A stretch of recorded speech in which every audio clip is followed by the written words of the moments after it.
안녕하세요. 신성고등학교 학생 여러분. 생명과학 2. 또 지난 시간에 이어서 생명과학의 역사에 대해서 배워보도록 하겠습니다. 이번 시간에는 생명과학 중에서도 진화론과 유전학 분야의 역사에 대해서 배워보도록 하겠습니다.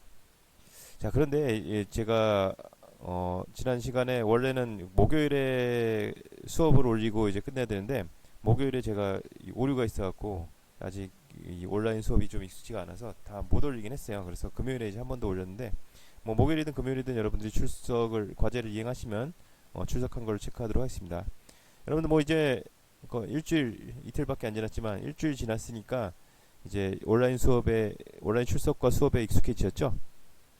여러분들이 요 영상을 보시고 과제를 이행하시면 출석한 걸로 인정된다는 거 다시 기억하시고요. 그런데 여러분 지난 시간에 제가 첫날 올린 수업 영상이 한 12분에서 13분 정도 되는 건데 요거 평균 시청 시간이 2분 30초더라고요. 그러니까 일부 학생들이 이제 다 끝까지 본 학생들이 있긴 있는데 대부분 학생들이 이제 시작하자마자 이제 껐단 얘기죠. 한번 클릭해보고 껐단 얘기죠. 예, 좀 아쉽습니다. 여러분들 끝까지 들어주시면은 저도 이렇게 뭐 물론 여러분들 얼굴도 안 나오고 저희 얼굴 나오게 하고 싶은데 제가 집에서 이제 녹화를 하거든요. 그래서 이제 복장이 좀 그래서 여러분들 얼굴 안 나오고 목소리만 나오는 거 좀 이해해 주시고 그래도 요 컴퓨터로 녹화하면 이제 일단 요 이렇게 PPT 판서 이런 것들은 잘 보이잖아요. 그렇죠? 이게 또 여러분들 뭐 제 얼굴 봐서 뭐 그렇게 뭐 반갑지는 않잖아요. 그렇죠? 네. 그러면 여러분들 생명과학 역사 같이 한번 이어서 지난 시간에 이어서 공부해 보도록 하겠습니다. 자, 지난 시간에 먼저 배웠던 게 세포의 발견, 그리고 미생물의 발견, 또 미생물에 대한 항생제와 백신의 개발 관련된 내용인데요. 교과서 16쪽에 마침 바이러스에 관련된 내용이 나와서 여러분 바이러스 또 한번 또 이 시국에 또 짚어보고 넘어가지 않겠습니까? 예, 코로나19로 우리가 이거 때문에 이렇게 온라인 수업을 하게 됐으니까 한번 바이러스 발견의 역사를 좀 알아보도록 하죠. 자, 19세기 말, 19세기면은 요게 이제 1800년대 이렇게 된 거죠. 지금 100년, 한 120년보다 조금 더 전이란 얘기겠죠. 자, 19세기 말에 담배 모자이크 병, 담배 모자이크. 요 담배 모자이크 병이 뭐냐면은 여러분들 좋아하는 이제 담배 있죠? 피는 담배, 그 담배 맞습니다. 여러분들 그 담배가 원래는 식물이라는 거 알고 있습니까? 예, 담배라는 식물의 잎을 말려갖고 여기 자르면은 요게 우리가 피는 담배가 되는 겁니다. 자, 그런데 이 식물이 이제 병에 걸려 죽어버리면은 담배를 생산할 수가 없잖아요. 자, 그런 이제 담배를 재배를 하는 농부들이 이제 담배를 생산하는데 여기 담배 모자이크 병에 걸려서 담배가 말라 죽으니까 피해를 입는 거죠. 그래서 요 병에 대한 이제 연구를 하게 됩니다.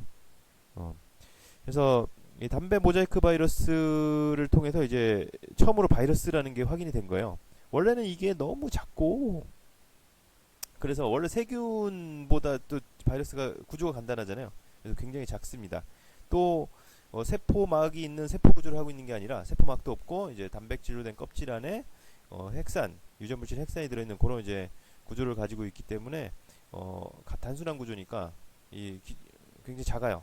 그렇죠? 작으니까 일단 확인하기가 매우 어려웠던 거죠. 그리고 또 얘가 뭐 세포 구조를 하고 있지 않고 기본적으로 그 숙주 세포 밖에서는 생명 활동을 하지 않잖아요. 그래서 요런 그 바이러스의 특징 같은 것들을 이제 나중에 연구를 하게 되죠. 자, 담배 모자이크 바이러스, 영어로 타바코 모자이크 바이러스이기 때문에 이렇게 TMB라고 이렇게 돼 있죠. 자, 담배 같은 이제 가지과 식물입니다. 담배가 바이러스고요. 1935년 미국의 이제 과학자 스탠리가 담배 모자이크 바이러스를 결정으로 이제 분리했습니다. 결정이라고 하는 거는 여러분들 소금을 증발시키면 이제 소금이 남잖아요. 이런 거를 이제 우리가 결정이 된다고 하는 건데, 요게 소금같이 무생물 같은 거를 분리하는 데 쓰는 게 결정인데, 요 담배 모자이크 바이러스는 요게 유전물질을 가지고 있음에도 불구하고 이제 거의 무생물적 특성을 가지고 있기 때문에 이렇게 결정으로 이제 분리가 됐던 겁니다. 어쨌든 요런 1935년에 이 담배 모자이크 바이러스를 처음으로 어, 결정으로 분리를 하면서 이 바이러스의 존재가 알려지고 그랬던 거죠. 그리고 뭐 그때 1920년대까지는 이제 워낙 이렇게 작고 그러니까 요게 이제 작아서 어떠냐면 옛날에 그 세균 여과기라는 게 있었어요. 지금도 있겠죠. 세균 여과기가 있는데 요 세균을 이제 거르는 망인 거죠. 세균을 거르는 망인데 세균이 조그만데도 이제 세균을 거를 수 있는 망을 만들 수 있었던 거죠. 자, 그런데 바이러스가 요 세균 여과기를 통과하는 거예요. 세균 여과기를 통과하니까 이 바이러스를 그때는 그 여과성 세균이다 이렇게 부르기도 했습니다. 여과성 세균. 여러분들 그거는 이제 옛날에 제가 봤던 영화 이제 간장 선생이라는 영화가 있는데 1998년 작입니다. 옛날 고전 영화죠. 여러분들 보기는 좀 어려울 것 같고 어, 이 내용이 이제 막 간장 선생이 왜 간장 선생이면 이제 의사 선생님인데 그 너 막 사람 그 치료하러 가면은 어우 간염이에요. 너 간염이야. 막 이렇게 얘기를 하는 거예요. 모든 병을 간염이라고 진단하는 해서 간장 선생인데 뭐 그 일본의 뭐 궁극주의를 그 간염 바이러스에 비교해서 하는 이제 그런 반전 영화입니다. 뭐 괜찮은 영화인데요. 일본 영화입니다. 자, 그런데 여기서 이제 간장 선생이 이제 간염이라고 진단을 내리고 간염을 연구하면서 이제 간염의 원인을 자, 여과성 세균이다고 생각한다. 뭐 이런 대사가 나와요. 다른 사람들은 다 그냥 지나가는 대사지만 저는 생명과학을 가르치는 입장이니까 요런 대사가 기억에 남더라고요. 저는 다른 대사는 기억이 안 나고 그렇습니다. 자, 어쨌든 이 코로나19 바이러스. 자, 이 세균에 의한 질병이 옛날에는 정말 이렇게 무서운 것들이 많았는데 세균에 의한 질병은 지금은 이 세균을 치료하는 약인 이제 항생제 모든 세균을 죽일 수 있다 그랬죠. 항생제로 거의 치료했는데 이 바이러스는 이제 그런데 바이러스를 죽이는 약이 없는 경우가 많아요. 세균은 모든 세균한테 이제 항생제가 됐기 때문에 뭐 그 내성이 없는 한은 그렇죠. 자, 그런데 바이러스는 모든 바이러스에 듣는 약 이런 것들이 없어요. 그러다 보니까 이 코로나19도 신종 바이러스죠. 코로나19 같은 신종 바이러스 같은 경우도 당연히 이 치료제가 없는 거는 뭐 거의 당연한 얘기인 것 같습니다.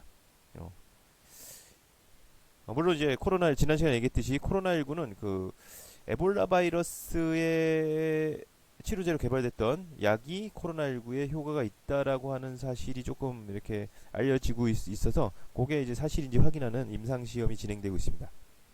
에볼라 바이러스 치료제로 개발됐던 약 람데시믹이라고 하는 약이 코로나19의 치료제로 지금 굉장히 좀 많이 뭐랄까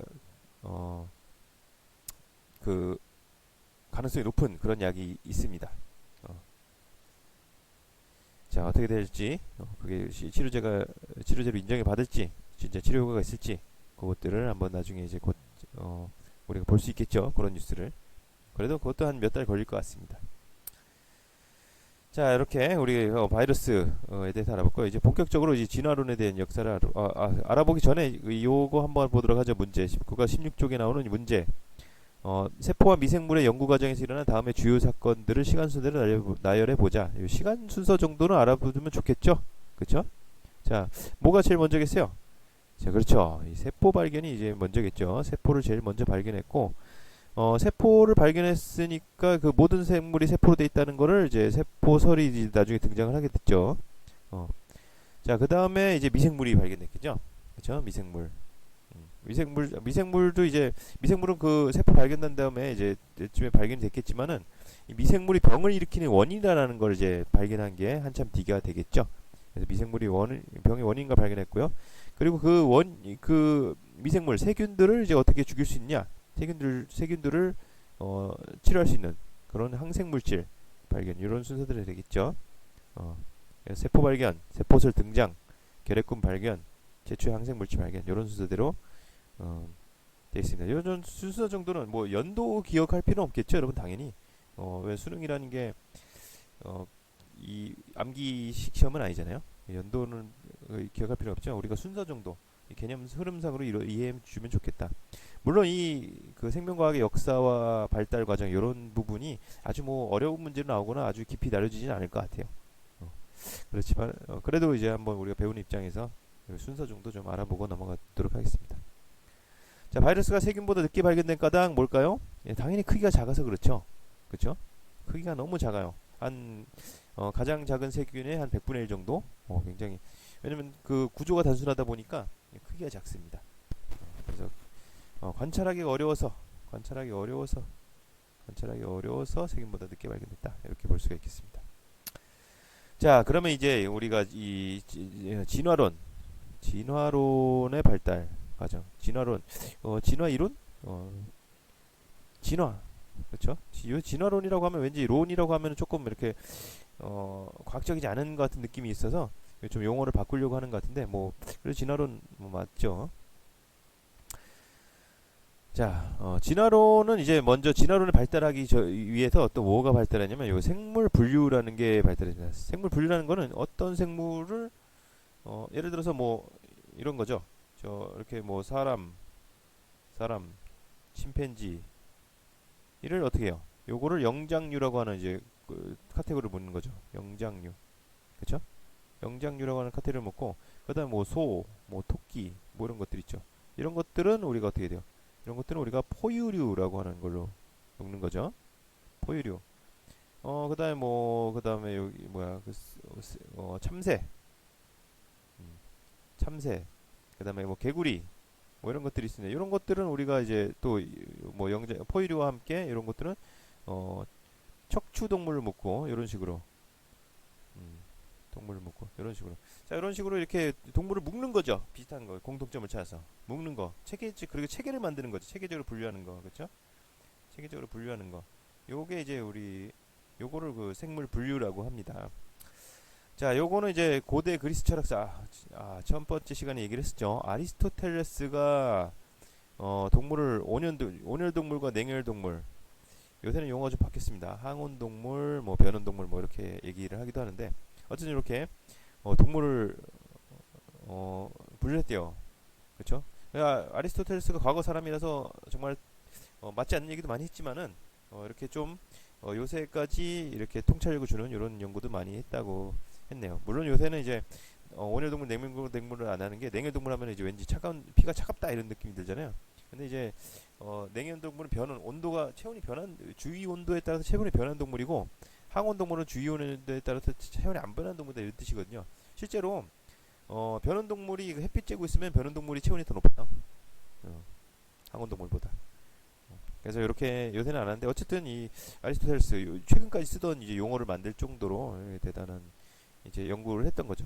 근데 이제 그 이후로는 크게 발전이 없습니다. 왜냐면은 왜 이렇게 묶어야 되지? 왜 이렇게 생물들을 왜 이렇게 묶고 이렇게 분류하고 해야 되지? 이런 필요성을 별로 못 느꼈던 거죠.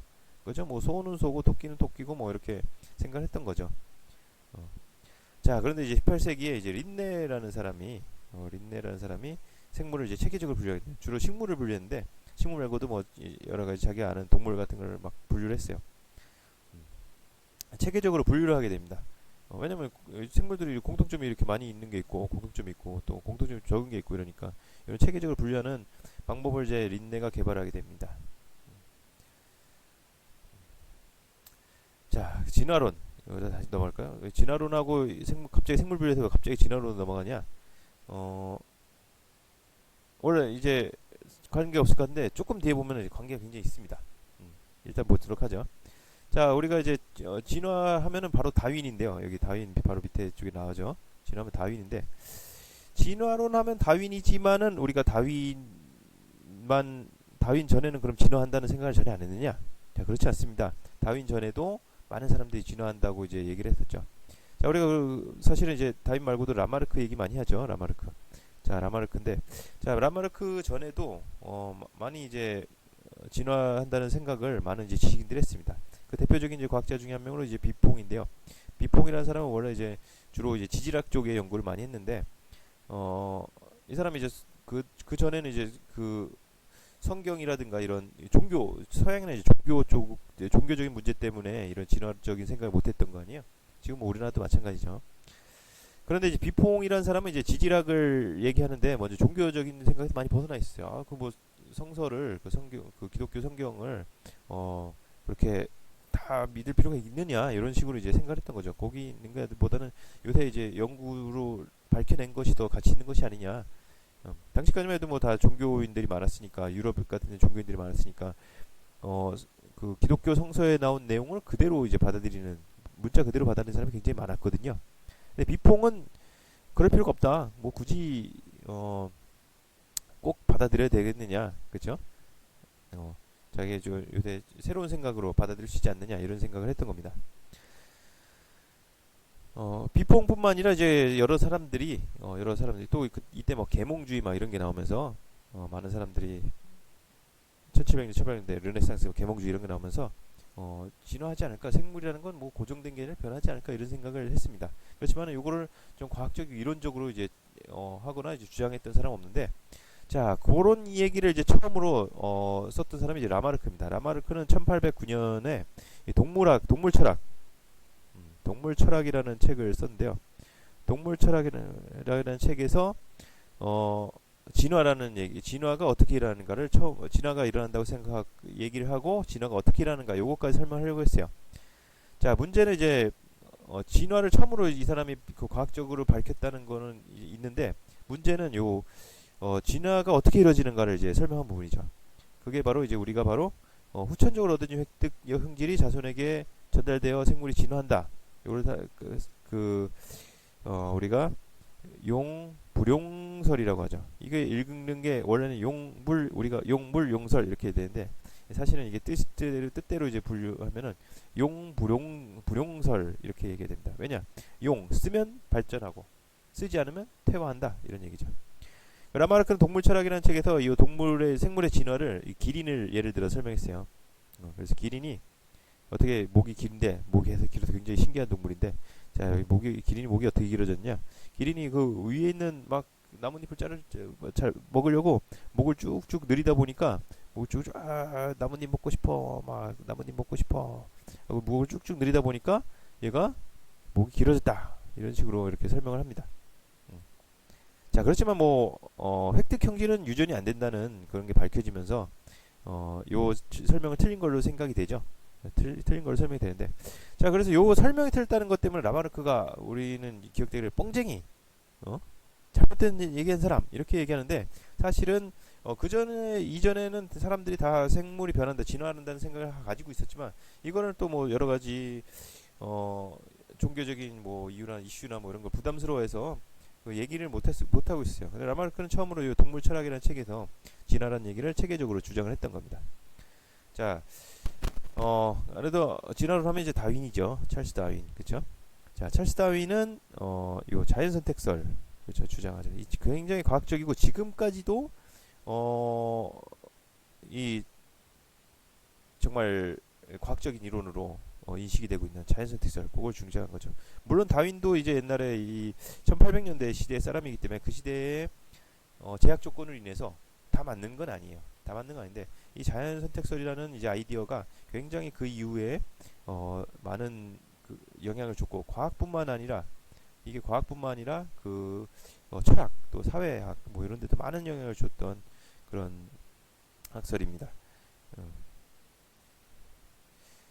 자 그래서 진화론은 자 근데 진화론이 왜 이제 생물분류랑 무슨 상관이냐 이거죠. 생물분류랑 무슨 상관이다. 자 생물분류인데 아까 제가 하신 거 보면은 뭐 사람, 침팬지, 그쵸? 자 이거는 우리가 이제 영장류로 묶고요. 영장류, 그쵸? 그 다음에 이제 소, 뭐 토끼 뭐 이런 애들은 다 같이 합쳐서 포유류로 묶고요. 포유류로 묶고요. 또 여기 뭐 참새, 참새, 개구리 뭐 여기까지는 우리가 이렇게 척추동물을 이제 묶을 수가 있죠. 뭐 그 외에 척추동물 위에는 뭐 여러 가지 그 동물로 묶을 수가 있고, 동물 위에는 뭐 진핵생물로 묶을 수가 있고, 이런 식으로 묶을 수가 있는데, 계속 묶을 수가 있는데, 자 왜 이거, 자 린네는 뭐 사실 진화론의 린네는 굉장히 그 신앙이 기독교 당시 유럽에 있었던 린네 스웨덴 사람인데, 기독교 신앙이 굉장히 독실했다고 알려져 있어요. 그래서 자기는 이제 신이 창조한 거를 이제 연구할 뿐, 이게 신이 창조한 거지 이렇게 생물이 변한다 이런 생각을 전혀 하지 않았다고 합니다. 그렇지만 이제 자기가 연구를 하다 보니까 이렇게 공통점과 차이점이 있다는 것을 이제 알게 된 거죠. 자, 그런데 후대 과학자들이 린네의 연구를 보고 이렇게 생각한 거죠. 아니 왜 이 동물들이 또는 생물들이 왜 공통점과 차이점을 동시에 가지고 있는 거지? 왜 사람과 침팬지는 소하고는 다르게 굉장히 공통점을 가지고 있는 거지? 그렇죠? 또 포유류끼리는 가지고 있는 공통점이 있는데 왜 참새하고는 차이가 있는 거죠? 자, 그런 의문을 가지다 보니까 이렇게 결론이 나는 거예요. 왜냐하면은 이 사람과 침팬지는 좀 더 나중에 진화적으로 갈라진 게 아닐까? 다른 진화의 길을 걸은 게 좀 더 나중인 거 아닐까? 그죠? 어, 소랑 토끼는 그거보다는 조금 일찍 갈라진 거죠. 그래서 갈라진 지 조금 오래됐으면 차이점을 많이 가지게 된 거고. 그러니까 차이점은 진화에 의해서 가지게 된 거고, 공통점은 원래 공통조상에게서 물려받은 거죠. 그렇게 해서 진화를 하게 됐다라고 하는 생각을 가지게 된 게 이 생물 분류 체계를 정립하면서 진화에 대해 사람들이 더 많이 독립을 하게 된 거죠. 그래서 뭐 라마의 근데 그렇다면 이제 진화를 한다는 거는 사람들이 많이 동의를 하게 되고 과학자들이 많이 동의를 하게 되고, 그렇다면 진화를 어떻게 하느냐, 이게 문제였던 거죠. 진화를 어떻게 하느냐 요건데, 그걸 처음에 설명했던 게 이제 라마르크고, 물론 잘못된 설명이었지만, 자 이제 그걸 제대로 설명한 사람이 바로 찰스 다윈이었던 겁니다. 찰스 다윈. 그래서 찰스 다윈이 1959년에 종의 기원을 출판하면서 이 진화론이 이제 확립이 된 거죠. 자, 이렇게 진화론을 넘어갈 수 있어요. 진화론은 뭐 다윈이에요, 그렇죠? 다윈.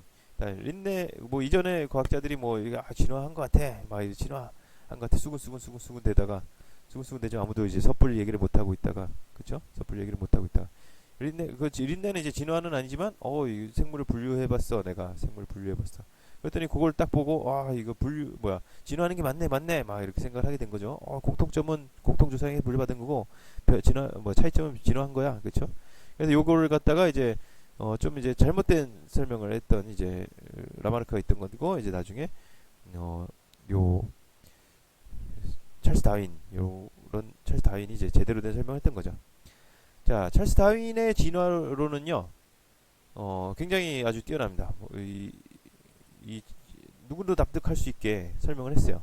자, 간단하게 이제 설명을 하자면은, 자연선택설은 여러분들이 뭐 다 아실지 모르겠어요. 뒷지역에 또 진화에 대해 배우겠지만은, 뒤쪽에서 배우니까 오늘은 넘어가도록 하겠습니다. 네. 자, 그리고 근데 찰스 다윈이 설명했을 때, 유전적인 부분이 약간 이제 유전 어떻게 그 형질이, 그러면 자연선택에 의해서 형질이 유전이 되는데 어떻게 유전되냐, 요걸 이제 다윈이 몰랐어요.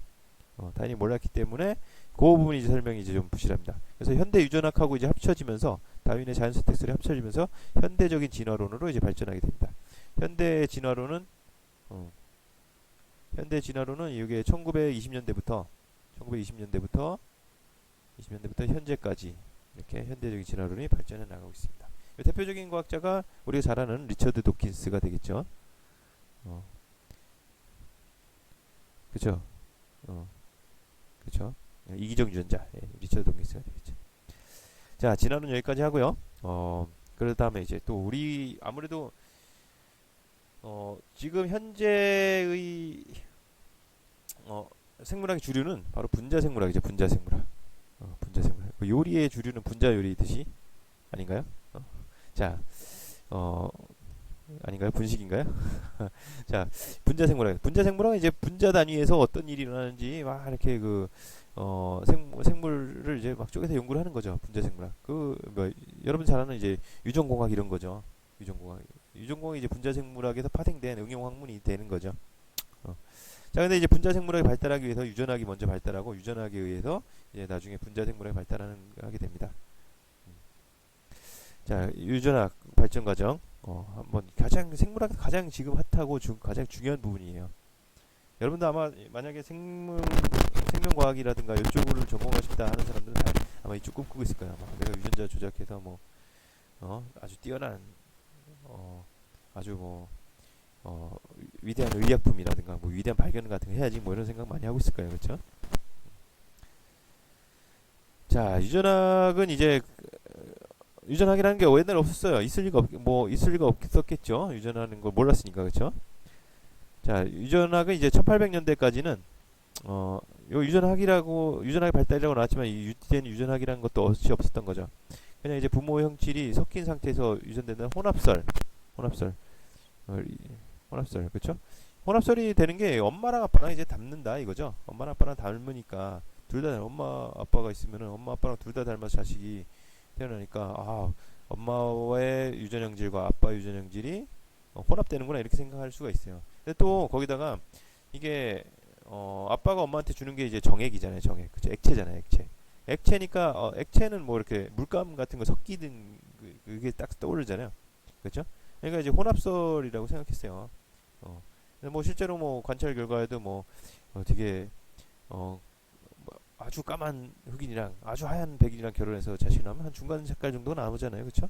어, 뭐 경험적으로도 뭐 그런 경우가 많고 하니까 혼합설이라고 이렇게 생각을 했는데 지금은 그렇지 않죠. 지금은 이제 입자설이 좀 이거 사실 뭐 정확히 입자는 아닌데 이게 뭐 지금 뭐 입자설이다 이런 얘기한다면은 어, 좀 정신 나간 것처럼 되는데 근데 이제 좀 혼합설은 아니다 이거죠. 혼합설 이렇게 막 두루뭉실하게 그냥 막 섞이는 건 아니고 어, 그렇죠. 어쨌든 이 섞이지 않는다라고 하는 거죠. 섞이지 않는다. 예를 들면 뭐 그런 거죠. 완두콩을 이제 심었는데 뭐 노란 완두랑 노란색 완두랑 이거 색깔을 바꾸는 거 몰라서 노랑 완두랑 이제 녹색 완두랑 이렇게 했는데 중간 색깔이 나오는 게 아니라 이제 노랑 색깔이 나온다 이런 관찰 이런 결과를 실험으로 한 거죠 실제로. 그렇죠? 자, 입자설이 되게 되는데 자 어쨌든 이 유전학은 이제 유전학의 아버지라는 사람인데 바로 이제 맨델입니다. 맨델이 맨델 법칙을 발견하면서 유전학이 시작된 겁니다. 자, 여러분들 잘 알다시피 생명과학 원에서 배웠죠. 완두콩 교계 실험으로 이제 유전 법칙을 발견했습니다. 그렇지만은 이 당대에는 이제 인정을 받지 못했어요.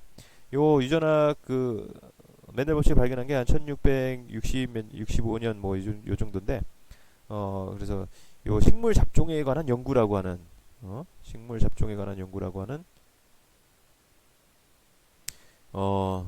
논문을 발표했어요. 또 맨델이 이제 근데 여러분 직업이 잘 아시면 수도사였잖아요. 수도사가 뭐예요? 수도 고친 사람이에요? 아니죠. 자, 수도 고친 사람이 아니라 신부님이죠. 신부님. 그 신학 공부하는 사람 신부님이죠. 자, 신부님이었는데 신부님이 이제 과학 논문을 내니까 신학 논문이 아니라 과학 논문을 내니까 이 과학자들이 잘 받아들이려고 하지 않았고 또 맨델이 이제 학력이 그렇게 아주 뛰어난 게 아니었어요. 그 당대 이제 최고의 대학이었던 여러분 맨델이 어느 나라 사람이 알고 있어요? 맨델이 이제 오스트리아 사람이라고 알고 있죠. 오스트리아. 그렇죠? 여러분들 교과서 생명과학 원 교과서에 보면 오스트리아 사람이 나오는데 사실은 이제 오스트리아가 아니라 이제 사실 체코 사람입니다. 체코. 왜냐면은 이제 당시에 오스트리아가 워낙 힘이 커갖고 체코랑 뭐 헝가리랑 이런 나라들을 다 이제 합병해서 오스트리아 헝가리 제국이라고 하는 큰 나라를 이루고 있었거든요. 그래서 이제 맨델이 당시에는 이제 오스트리아 사람이었는데 근데 사실은 이제 지금 뭐 현재의 체코 땅에서 태어나서 그 맨델이 살던 수도원이 이제 체코의 브루노라고 하는 도시에 있어요. 체코의 브루노 체코의 브루노라고 하는 도시에 있어요. 음. 자, 그래서 이제 어쨌든 이제 오스트리아 땅이니까 오스트리아 이제 최고의 대학이었던 오스트리아 수도가 이제 빈이죠, 빈. 어, 빈 곳이 아니라 머리가 텅 빈 게 아니라 빈이라는 도시가 있습니다. 사실 잘 알고 있죠. 자, 빈에 이제 빈 대학인데 빈 대학 되게 좋은 대학이에요. 어, 어, 일단 뭐 여기가 오스트리아 서울이니까 이렇게 서울대 뭐 그것도 맞죠. 자, 근데 이제 제가 옛날에 어, 이제 맨델 수도원 갔다가 이제 빈 대학까지 갔는데 오스트리아 빈 대학을 한번 방문했어요. 딱 이제 쫙 들어가면은 교정이 그렇게 크진 않은데 교정 크기가 딱 제가 지금 기억으로는 정확하진 않지만 한참 전이기 때문에 제가 기억으로는 교정 크기가 딱 우리 학교 신서고등학교 딱 요 신서고등학교 딱 그 안에 콜로세움이라 그러죠, 여러분들. 딱 그 크기야, 그 크기 딱 마당이 있는데, 그 정도 크기 마당인데, 거기에 이제 뭐가 있냐면 이제 사람들 이제 노벨상 탄 사람들 동상이 이렇게 쫙 서 있어요. 노벨상 탄 사람 동상. 이 완전 가면 이제 압도되는 거죠. 우리나라 같이 이제 노벨 과학상을 타지 못한, 물론 우리나라 지금 기초과학의 수준이 굉장히 높아졌기 때문에 뭐 조만간 탈 수 있을 것 같기도 하지만은 어쨌든 이거 진짜 노벨 과학상 탄 사람 딱 그 동상이 이렇게 쫙 둘러쳐 있는 이렇게 그런 교정을 가니까 참 압도가 되더라고요. 어쨌든 굉장히 좋은 대학인데 맨델이 거기 빈 대학에서 교사 시험을 봤는데 그거 막 다 떨어졌어요. 어. 자, 어쨌든 뭐 안타깝게도 맨델 당대에는 인정을 받지 못했습니다. 그 맨델이 한 1880년대에 이제 돌아가실 때 그래도 자신의 시대가 온다라고 얘기를 했다고 맨델의 조카가 얘기를 했다고 합니다. 자기의 연구가 굉장히 뛰어났다는 걸 알고 있었던 것 같아요.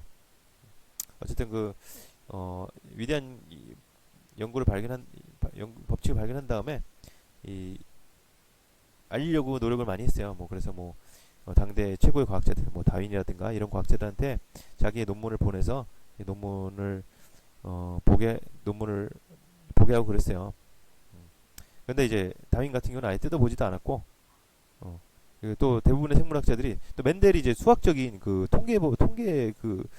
통계를 작성하는 수학적인 법칙을 사용했잖아요. 근데 당시만 해도 이 생물학은 수학을 거의 쓰지 않았거든요. 그러니까 맨델이 수학적인 방법을 이용해서 유전 연구를 하니까 이 생물학자들은 이해를 못한 거야. 수학을 못하니까. 자, 어쨌든 안타깝게도 당대에는 인정을 받지 못하다가 1900년대에 1900년대가 아니라 딱 1900년입니다. 딱 1900년이 이제 맨델 법칙의 재발견의 해라고 합니다. 재발견. 맨델 법칙이 알려졌죠. 다른 과학자들이 똑같은 법칙을 발견하면서 맨델 법칙이 알려졌습니다. 그래서 어쨌든 1600이라고 잘못 썼네요. 1865년이죠. 자, 그래서 맨델이 이제 죽은 지 한 10몇 년 지나서 맨델 법칙은 이제 재발견됩니다. 자, 그 이후 이제 그러면 유전자라는 게 어떻게 유전이 된다라고 하는 유전 법칙이 알려지고 나서 서턴이라는 이제 과학자가 유전자가 염색체에 있지 않을까라고 하는 간접적인 증거를 발견하게 되죠. 왜냐면 이제 막 이렇게 그 세포가 분열할 때만 보이는 염색체가 있잖아요. 막 염색체를 관찰해 보니까 염색체 숫자가 일정한 거예요. 그렇죠? 염색체 숫자가 일정하게 되는 걸 보고 일정하게 유지가 되는 걸 보고 염색체가 굉장히 중요한 게 아닐까? 염색체는 이름을 그냥 염색이 잘 된다고 세포 염색이 잘 된다고 염색체라고 이름 붙였는데 근데 이렇게 이름을 좀 대충 붙인 거죠. 그냥 염색이 잘 된다고 붙였는데 보니까 이게 세포 분열할 때마다 똑같이 수가 유지된단 말이에요. 이 수가 유지된다는 거는 이게 뭔가 중요한 다른 거는 다른 건 세포질 양이라든가 이런 거는 똑같이 유지가 안 되거든요. 그런데 이 염색체 수가 똑같이 유지된다는 건 여기에 뭔가 중요한 것이 있지 않을까 이런 생각을 하게 됩니다. 자, 이런 염색체. 자, 그리고 나서 이제 1926년에 모건이라는 사람이 이제 유전자설을 이제 발표하게 되는데요. 초파리를 이용해서 유전을 시험해요. 유전자를 시험하는데 초파리를 통해서 유전 실험하다가 이 사람이 유전자가 염색체에 있다는 확실한 증거를 발견하게 됩니다. 확실한 증거. 뭐냐? 여러 가지 증거가 있지만 그 중에 하나가 초파리가 이제 원래 이렇게 눈이 빨개요. 눈이 빨간데 모건이 이제 연구를 하다가 어느 날 이제 눈이 흰색인 이런 초파리를 발견한 거예요. 눈이 흰색인 초파리. 하필은 수컷이었네요. 그렇죠? 이런 수컷 초파리를 발견하고 이렇게 암컷 초파리를 발견했어요. 자, 이렇게 둘을 이제 교배했습니다. 신기한 이 초파리를 발견했으니까. 자, 이 초파리 연구가 유전학에서 굉장히 좋은데 유전학에서 초파리가 굉장히 훌륭한 유전학 재료인데 왜냐면 맨델이 발견한 완두콩보다 훨씬 좋은 재료예요. 왜냐면은 이 완두콩은 이제 키우려면 밭이 필요한데 밭이 좀 넓어야 되죠. 근데 초파리는 이 조그만 병 안에 크게 작다 보니까 조그만 병 안에 한 수십 마리를 키울 수가 있어요. 공간이 별로 안 되죠. 그리고 초파리는 알에서 깨어난 지 일주일 정도 지나면 다시 알을 낳을 수가 있습니다. 한 세대가 일주일밖에 안 돼요.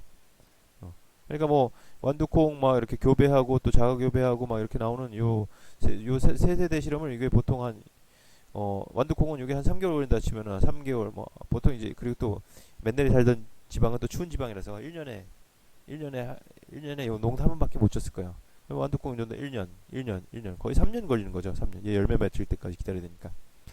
자, 근데 초파리는 어때요? 초파리는 요거 일주일, 요거 일주일, 요거 일주일. 그렇죠? 한 달 안에 요런 맨날 실험 결과 나오는 거죠. 자, 그리고 새끼도 알도 무진 많이 났습니다. 또 크기가 작아서 좁은 공간에 피울 수 있고요. 세대가 짧아서 연구 결과가 빨리 나올 수가 있고요. 알도 많이 나오니까 통계적으로 유의미한 결과가 많이 나올 수가 있죠. 자, 이런 초파리를 키우는데 초파리가 단점이 있어요. 완두콩에 비해 단점이 있어요. 뭐냐? 완두콩은 그 농부들이 수천 년 동안 완두콩을 키워왔기 때문에 완두콩의 특징을 사람이 잘 알고 있어요. 그래서 뭐 완두콩이 노란 것도 있고 녹색인 것도 있고 뭐 꽃이 하얀 것도 있고 자주색인 것도 있고 요걸 다 알고 있었는데 초파리는 전 세계에 키우는 사람이 당시에 1920년대에는 전 세계에 초파리 키우는 사람이 모금밖에 없는 거야. 어.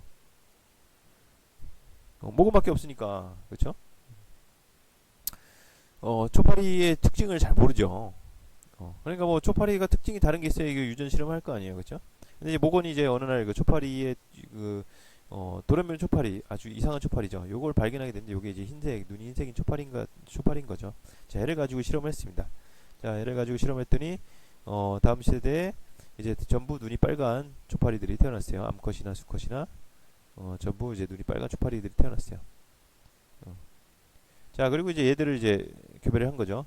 자, 얘들을 교배했더니 어때요? 자, 눈이 빨간 거랑 눈이 하얀 거랑 3대1로 3대1로 이제 태어난 거예요. 3대1로. 여기까지는 이제 맨델 법칙하고 똑같죠. 맨델 뭐 그죠? 분리 법칙 그 맨델 법칙 실험하고 똑같죠. 자, 근데 문제는 뭐냐? 자, 요 눈이 흰색인 초파리가 전부 수컷이었습니다. 전부 수컷이었어요. 눈이 흰색인 초파리가. 자, 이거 왜 그럴까 한 거죠. 왜 그럴까 했더니 초파리는 이제 완두콩과 달리 암컷과 수컷이 이 염색체가 다른 거예요. 그 암컷의 성체는 XX고 사람하고 비슷하죠. 수컷의 성체는 XY였던 겁니다. 그래서 요 왜 여러분들이 나중에 이제 한번 해보시면 되는데 왜 요 흰눈 초파리가 수컷만 나왔는가 요걸 알아보기 위해서 여러 가지 반복 실험 해보니까 그러면은 요 초파리의 눈 색깔을 흰색으로 만드는 요 유전자가 X 염색체에 있어야 되는구나 라고 하는 거를 발견하게 됩니다. 여러분들 잘 아는 반성 유전이죠. 그러니까 유전자가 X 염색체에 있다 라고 하는 거를 확실한 증거를 발견하게 된 거죠. 그래서 요 유전자가 일정한 위치에 그 유전자가 염색체에 존재한다는 확실한 증거 그리고 발견하고 또 여러 가지 유전자 지도 이런 걸 많이 만들었어요. 계속 연구를 통해서. 대림전자는 상동체에 같은 위치에 존재한다라고 하는 유전자설을 이제 존재하게 됩니다. 자, 모건의 유전자설이 나오면서 이제 유전학의 방향이 바뀌었어요. 사실 맨델 법칙이 재발견된 이후로 많은 과학자들이 이제 유전학을 어떻게 실험하면 맨델이 완두콩을 했으니까 어디 그 다른 걸로 이렇게 그 유전학 실험을 해본 거야. 뭐 예를 들면 뭐 맨델이 완두콩을 했으니까 뭐 더프리스라는 사람은 달맞이 꽃을 해보고 진짜 식물로만 하냐? 난 동물로 해보고 싶다. 그래서 뭐 쿠에노라고 하는 과학자, 프랑스 과학자는 뭐 쥐로도 해보고 뭐 이렇게 그 교배를 해서 유전 그 자손이 표현형이 어떻게 나오는지 요거 알아보는 게 이제 맨델 이후로 유전학 연구 방향이었는데 자, 모건이 유전자설을 밝혀내면서 그러니까 유전자가 염색체에 있다는 걸 밝혀내면서 어떻게 되겠어요? 이제부터는 그게 중요한 게 아니야. 뭐 자손의 표현형이 어떻게 나오는가 이게 중요한 게 아니야. 그렇죠? 염색체 유전자가 있으니까 염색체를 이제 보자 이거죠. 염색체를 연구하자 이거죠. 그래서 유전학은 맨델이라는 사람이 유전학을 만들 거예요. 사실 맨델이 유전학을 만들고 1905년에 영국의 베이티슨이라는 사람이 유전학이라 맨델 바였어요. 영국의 베이티슨이라는 과학자가. 그래서 베이티슨이라는 영국 과학자가 이제 이 유전학이라는 학문이 있어야겠다. 그래서 제네틱스라고 하는 이 유전학이라고 하는 말을 만들었다고 합니다.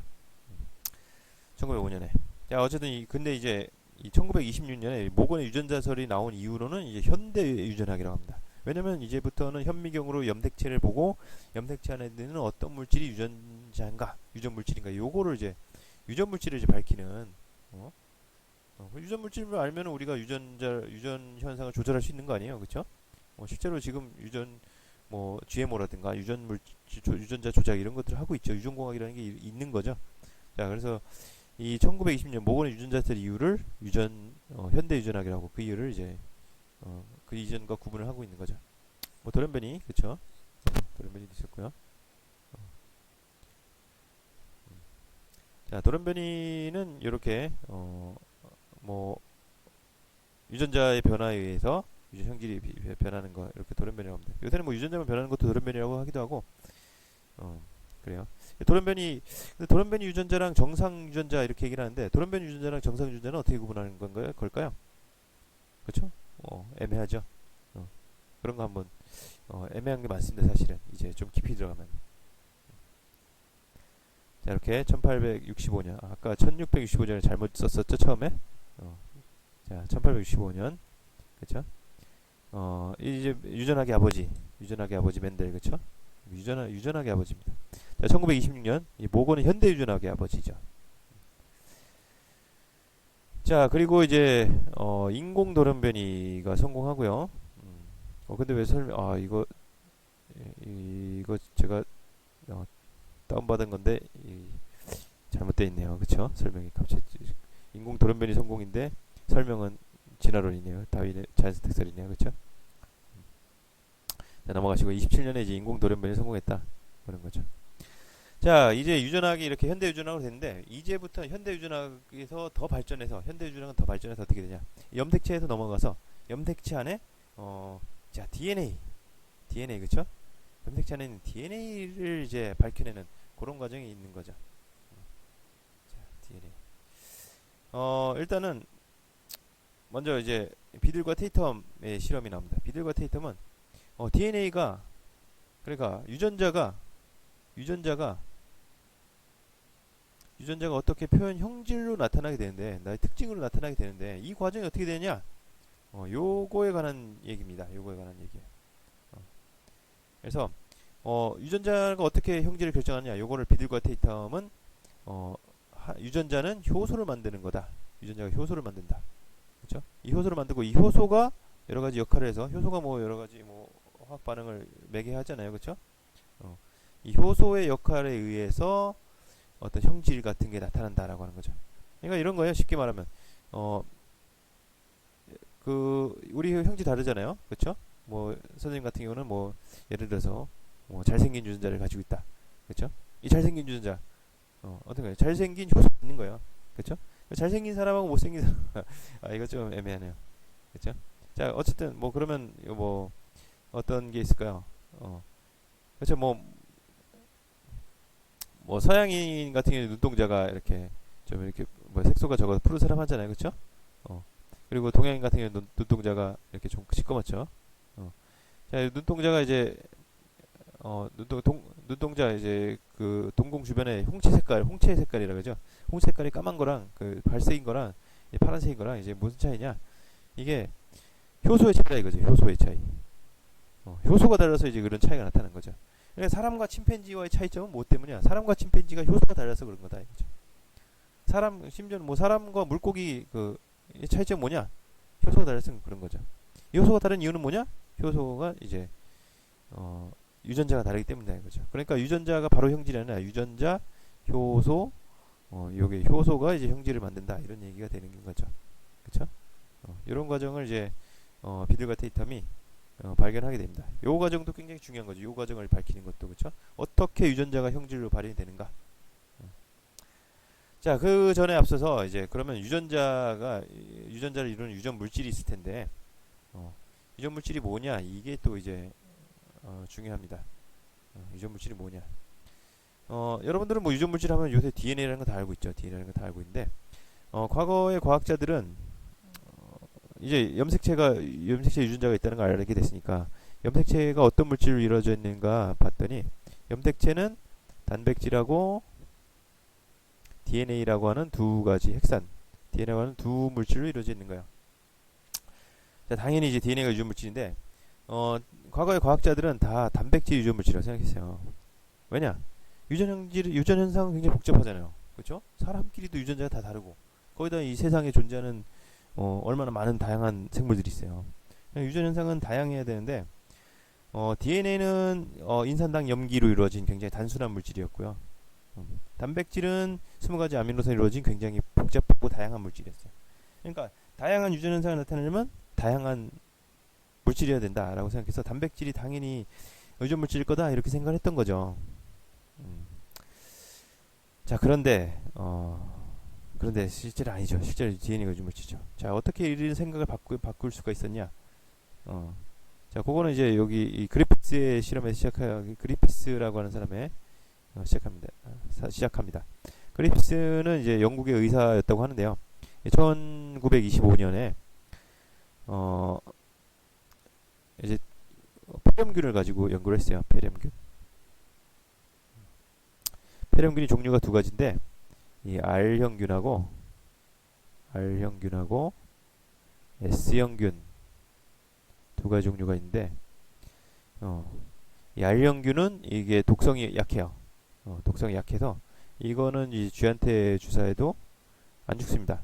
왜냐면 이제 R형균은요 이렇게 폐렴균이 이렇게 쌍구균이라고 이렇게 해서 이렇게 균 두 개가 이제 붙어 다니는데 R형균은 겉에 이제 아무것도 없고요. S형균은 이제 둘이 붙었는데 거기에 피막이 있어요. 막이 있어요. 자, R형균은 막이 없고 S형균은 막이 있죠. 그래서 R형균은 막이 없으니까 이게 거칠거칠해 보인다 그래서 러프 그래서 R형균이고요. 사실 뭐 모양이 요게 거칠다 이런 뜻은 아닌데 오늘은 그냥 그렇게 알아두도록 하죠. 얘는 이제 피막으로 이제 쌓여 있으니까 겉이 맨질맨질해 보일 거 아니에요. 그래서 스무스 S형균이라고 합니다. 사실은 이건 아닙니다. 자, 근데 이제 얘는 이제 피막이 없으니까 겉에 항원으로 작용하는 물질들이 막 겉에 이렇게 피막이 없으니까 막 겉에 이렇게 있을 거 아니에요. 그러니까 이 항체를 만들면 이 항체나 이 포유동물의 강력한 면역 체계에 의해서 얘들은 공격을 받았고 얘들은 금방 죽어요. 그래서 R형균은 쥐한테 주사해도 쥐가 삽니다. 그렇죠? 살아요. 살생자. 그렇죠? 살아요. 자, 근데 S형균은 얘가 겉에 피막으로 덮여 있어 갖고 요 포유동물의 강력한 면역 체계를 피할 수가 있어요. S형균을 쥐한테 주사하면 쥐가 폐렴으로 죽습니다. 자, 죽을 사자. 여러분들 한자 잘 아는지 모르겠지만 뭐 이렇게 한자가 더 간단하기 때문에 이런 경우 한자를 쓸게요. 자, 그런데 오늘 이제 뭐 그리피스가 좀 심심했는지 S형균을요 끓였어요. 물에다 넣고 끓였어. 끓인 S형균. 자, 끓인 S형균을 쥐한테 주사를 해봐. 어떻게 됐어요? 끓인 S형균 다 죽었을 거 아니에요? 얘가 뭐 물사신도 아니고 그렇죠? 그래서 끓인 S형균을 주사하니까 쥐가 살았습니다. 살았습니다. 자, 뭐 당연한 결과죠. 자, 그리고 마지막으로 또 이제 심심했는지 새로운 실험을 했어요. 자, 끓인 S형균하고 살아있는 R형균하고 섞었어요. 자, 요거를 갖다가 쥐한테 주사를 했어요. 자, 예상되는 결과는 뭐예요? 예상되는 결과는 자, R형균 주사해도 쥐가 살고 끓인 S형균을 주사해도 쥐가 삽니다. 그러면은 끓인 S형균을 주사해도 살고 R형균을 주사해도 사니까 두 개를 섞어서 주사한다고 해도 쥐는 사는 게 당연히 정상이겠죠. 그렇죠? 자, 그래도 놀랍게도 쥐가 죽어버렸습니다. 폐렴 죽어버렸어요. 그리고 쥐의 몸속에서 S형균이 발견이 됩니다. S형균.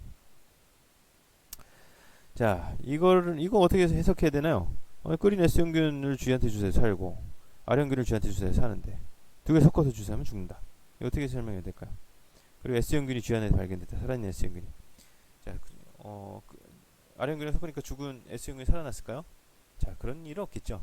자, 그게 아니라 끓인 S형균의 유전 물질이 R형균한테 들어가서 R형균을 S형균을 바꾼 거죠. R형균을 S형균을 바꾼 거죠. 독성이 있는. 그렇죠? 자, 그래서 형질이 바뀌었다. 그래서 이 실험을 형질 전환 실험이라고 합니다. 형질 전환. 자, 형질 전환을 이전에 없던 현상이기 때문에 굉장히 신기한 현상이죠. 좀 신기하잖아요. 이거 좀 사는 거 주사했는데 섞었는데 죽는다. 그렇죠? 그래서 R형균이 S형균으로 형질이 변했다. 그래서 형질 전환 실험이라고 합니다. 자, 이 형질 전환 실험, 근데 에이버리는 형질 전환되는 건 발견했지만 형질 전환이 무엇 때문에 일어나는지, 과연 S형균의 어떤 물질이 R형균에 들어가면은 R형균을 S형균을 바꾸는지, 죽은 S형균의 어떤 물질이 R형균 안으로 들어가면 R형균이 S형균을 바뀌는지 그거까지는 알지 못했죠. 자, 그걸 발견한 사람이 이제 에이버리라는 사람입니다. 에이버리는 DNA, RNA 단백질 중에서 막 그 처음에는 이 에이버리는 그리피스의 실험을 보고 안 믿었어요. 아이 저런 뻥쟁이 왜 사는 거 끓인 S형균이랑 R형균이랑 자 주사해봤자 뭐 왜 폐렴에 걸려 쥐가. 근데 실제로 그 실험을 재현해 보니까 실제로 쥐가 죽는 거예요. 그걸 보고 에이버리는 10년인가 10여 년간을 이제 연구를 합니다. 그래서 과연 끓인 S형균을 구성하는 물질 중, 그 DNA, RNA, 단백질 중 어떤 게 이제 유전 물질인가를 알아보는 실험을 해서 결국에는 DNA가 유전 물질이라는 걸 알아냅니다. 요게 이제 1944년에. 1944년에 결국 DNA가 유전 물질이라는 걸 알아내는 거죠. 근데 이제 사실 1944년에 요 연구 결과는 젊은 과학자들은 이게 쉽게 받아들였지만 좀 나이가 든 과학자들은 이 에이버리 실험 결과를 쉽게 받아들이지 못했어요. 막 그거에 대해서 막 지적질하고 뭐 실험 이거 잘못했어 막 이런 얘기를 많이 했습니다. 왜냐면은 이제 에이버리 아마 학문적인 그 명성이라든가 이런 게 아주 높지 않았기 때문일 수도 있겠고요. 여러분들 뭐 잘 알겠지만 이제 그 토마스 쿤의 이제 패러다임이라고 하잖아요. 패러다임. 그 당시의 패러다임이 이제 단백질이 유전물질이다라고 하는 거였기 때문에 이 패러다임을 깨기 위해서는 좀 더 많은 실험 결과가 필요했던 것 같아요. 그래서 그 실험 결과가 이제 허쉬와 체이스의 실험입니다. 허쉬와 체이스의 실험은 이제 1952년에 박테리오 파지를 이용해서 요 유전물질이 DNA, 어쨌든 이것도 유전물질 DNA라는 걸 밝혀내는 실험이에요. 뭐 이런 실험입니다. 이런 실험이에요.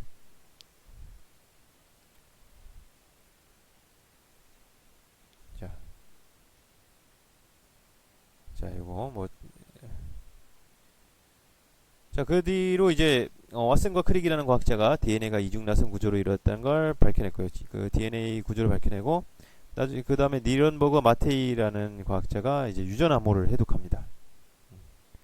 유전 암호를 해독하면서 유전자 조작 이런 것들이 또 가능하게 된 거죠. 자, 염기설 분석법을 쌩어가 고안했고요. 자, PCR이라고 하는 중합효소 연쇄 반응. 이런 게. 여러분들 요 PCR 기술은 요새 많이 듣지 않았어요? 뉴스 같은 데 가끔 나오지 않았어요? 그렇죠? 요 PCR 기술이 바로 우리가 바이러스에 감염된지 알아내는 바로 그 기술이에요. 자, 어떻게 되는지는 뭐 나중에 이거 배울 때 알아보면 PCR 배울 때 알아보도록 하고요. 자, 사람의 유전체 지도 완성. 사람이 가진 유전체 그 사람의 유전자가 어떤 유전자로 이루어지는지 이걸 알아낸 거죠. 이게 2003년에 완성이 됐던 거죠. 자, 이런 것들이 됐습니다. 자, 이렇게 우리 유전학에 대해서 또 알아봤는데요. 자, 유전학에 대해서 문제 한번 풀어보도록 하죠. 자, 완두의 교배 실험을 통해서 유전 법칙을 발견한 과학자, 유전학의 아버지 누굴까요? 그렇죠. 멘델입니다. 멘델. 그레고르 멘델. 자, 이것도 한번 시간 순서대로 알아보도록 하죠. 자, 어떻게 될까요? 여기서 뭘까요? 자, DNA가 유전물질, 아이고 이런. 자, DNA가 유전물질 요 중에서는 이제 DNA가 유전물질임을 증명한 게 요게 처음이겠죠? 요게 이제 1944년 아까 에이버리 실험이죠. 뭐 1952년 그 허쉬와 체이스의 실험도 있는데 1944년이라고 봐야죠. 그렇죠? 1944년이고 요게 이제 1953년입니다. 그렇죠? DNA 이중나선 구조 발전. 자, 그다음에 뭐예요? 그다음에 잠깐 보면은 유전보호 해독이 61년이죠. 유전암호 해독이 61년이고 그다음에 염기설 분석법이랑 이제 유전자 증폭 기술, PCR 기술 개발이 있죠. 자, 근데 이제 유전자 제조업 기술이 제가 알기로 더 먼저예요. 그래서 이렇게 보면은 DNA가 유전 물질을 증명하는 게 처음이고요. DNA 나선 구조 53년 나선 구조 발견. 그 유전보호 해독 1961년. 그 유전자 제조업 기술 요게 한 1970년대 정도 됐고요. 산업 유전체 분석 요게 이제 마련된 게 2003년입니다. 2003년에 사람 유전체까지 완전히 분석되는 그런 있었습니다. 자, 오늘 수업 여기까지 마치고요. 여러분들 끝까지 봐주신 분들 감사합니다.